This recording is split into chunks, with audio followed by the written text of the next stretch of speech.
This video was designed to break down this cultural, political, and viral chaos many simply know as KONY 2012. If you haven't seen the video already, a nonprofit organization called Invisible Children released a video to the YouTube world about a month ago discussing a daunting problem that they were willing to put forth the effort to promote. The documentary is worth the time to watch to know what people are talking about and is what this video is based on. Here's the link to the full 30-minute documentary released by Invisible Children. If you've only got a minute, here's the link to the video that I edited that gets you the gist of their point, but I encourage you to watch the full version. In addition, Invisible Children has released a KONY 2012 Part 2 video addressing much of the criticism they received and trying to move forward with their mission. If you've seen all this, then continue watching and hang on as we take a deeper look at what KONY 2012 really means and the secret to Invisible Children's overwhelming success in promoting KONY 2012.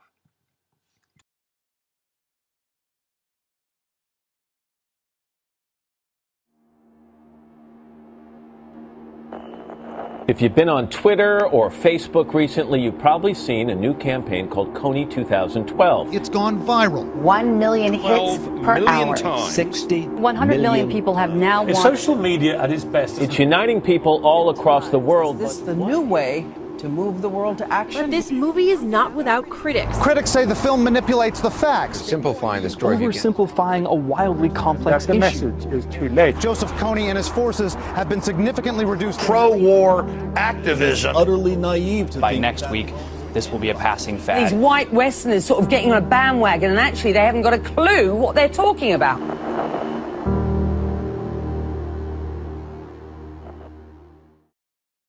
Shortly after its release, the Invisible Children's KONY 2012 video was everywhere. The internet exploded in one night. Thousands shared to Facebook pages, linked the video in emails, updated statuses, tweeted about it over the internet. By the end of the week, the video had over 50 million views. It was cool to talk about, and as some people stated, many people jumped on the bandwagon, seemingly fulfilling their guilt in wanting to help. Today, the video has been viewed approximately 80 million times. Many people wonder why the promotion of KONY 2012 has been such a success, and I can tell you, it's been the combination of two powerful elements that, when combined, caused the massive explosion. What are they? The first reason is our Western culture, with a soft spot for those less fortunate than us. You heard me right. KONY 2012 filmmakers tapped into America's inner conscience that has a need to help. Engraved on a bronze plaque and mounted in the Statue of Liberty, a poem reads, "Give me your tired, your poor, your huddled masses yearning to breathe free, the wretched refuse of your teeming shore. Send these, the homeless, tempest-tossed, to me. I lift my lamp beside the golden door." The Founding Fathers created America, a safe haven for those rejected by their countries, a new beginning, a second chance at a bright future. This mentality has carried through to today. We still have the attitude to help the disadvantaged. Sometimes this proves irrational. For example, in our country today, illegal immigrants are treated with so much generosity that many people find it absurd.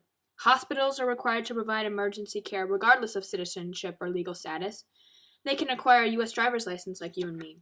They can get food stamps, be served at soup kitchens, and live in homeless shelters.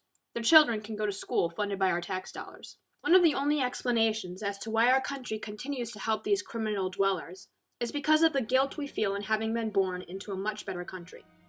The KONY 2012 video pulled at the heartstrings of Americans. It's a magnificently crafted, tear-jerking film that filled its viewers with remorse. In this time of vulnerability and guilt, the KONY documentary was quick to give a simplistic and clean-cut way for people to become involved that seemed to rid people of their grief.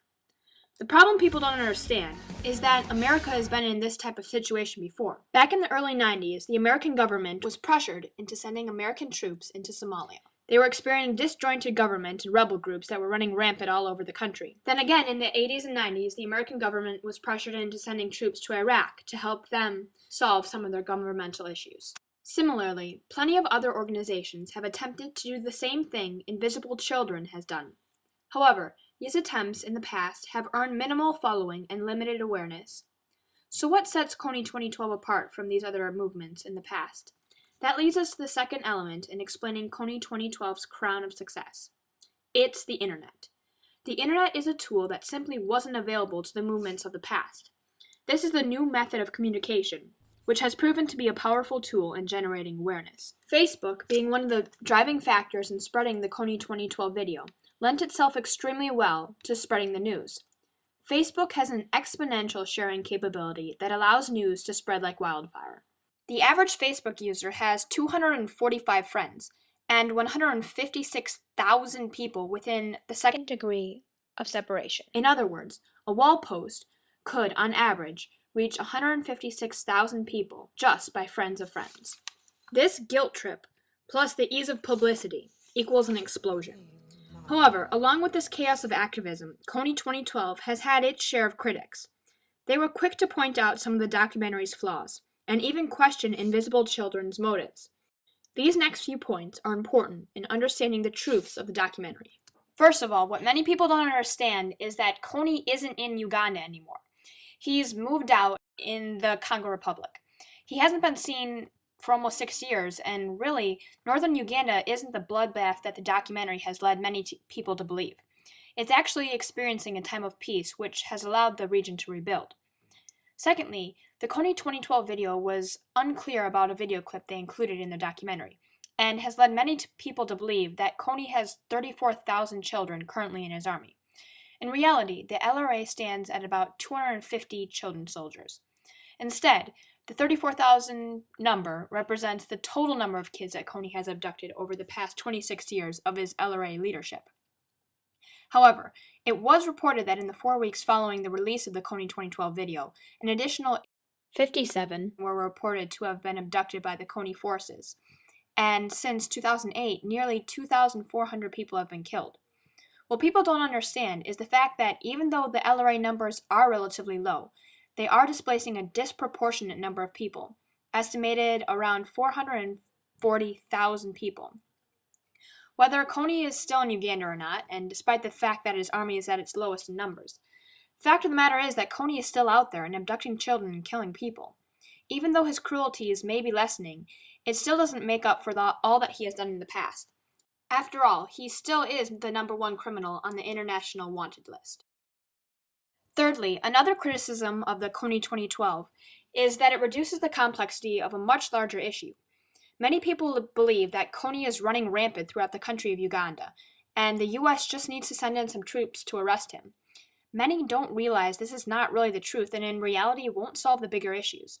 Many people believe we just have to arrest KONY and everything's going to be okay. This simply isn't true.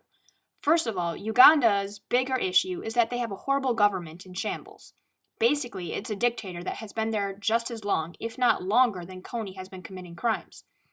So a much bigger problem is the government that Uganda has right now.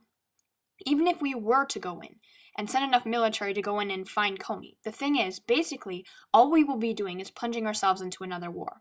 And as I've said before, the US has done that before, often with negative feelings after entering the conflict. Really, people don't understand that this simply means that the US will be plunging themselves into another war.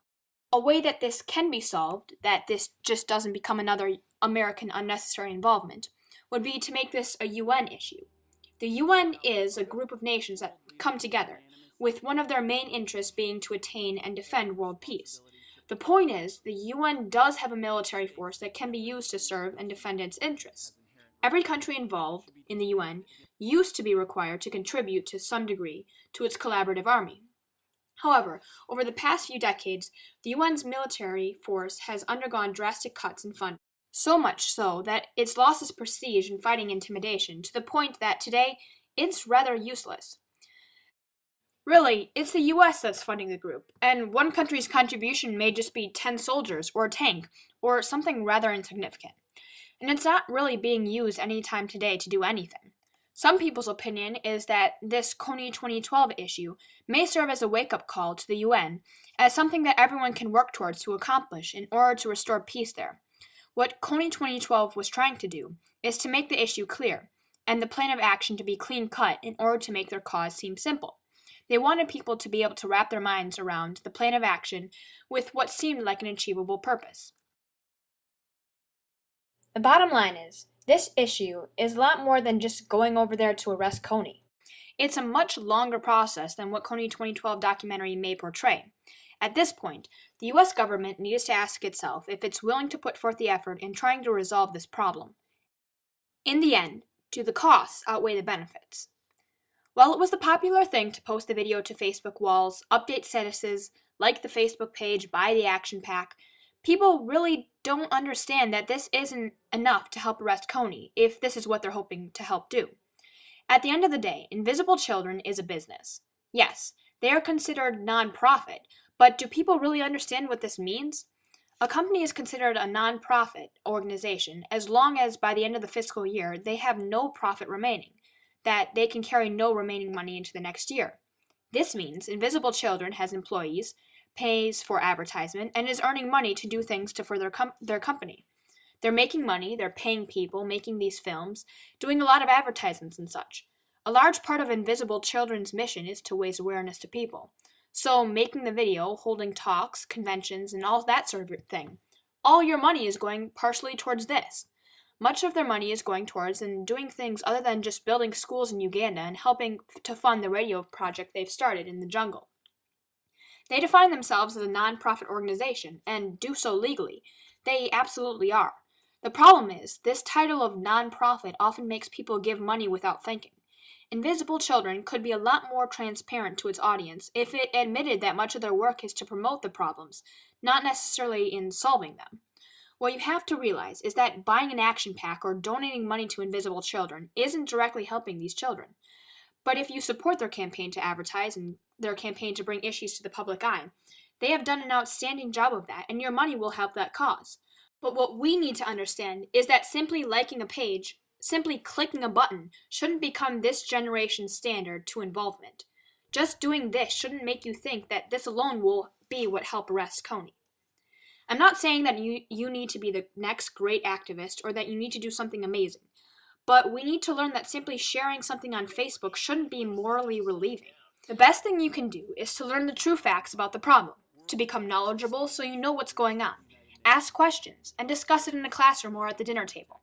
The bigger, much more powerful thing is to educate yourself on the topic, understand what's going on, find the facts, draw your own conclusions, and form your own opinions, rather than just hastily reacting to somebody's emotional opinion or tear-jerking video in this case. Really, your responsibility as a U.S. citizen is to understand the problems that face our country. The point is, you have a say in what this country does. But what good is it if all those voices don't really know what they're talking about? So, to come full circle, KONY 2012 has taken the celebrity and networking world by storm. However, it has also diminished our sense of active involvement.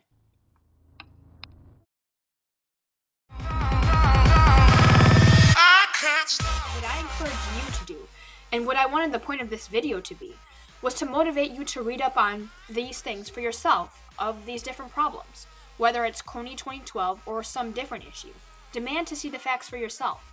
I hope you've taken a step back and decided to take a second look at things you had never questioned, or things you had simply accepted because it was the cool thing to do. Thanks for watching.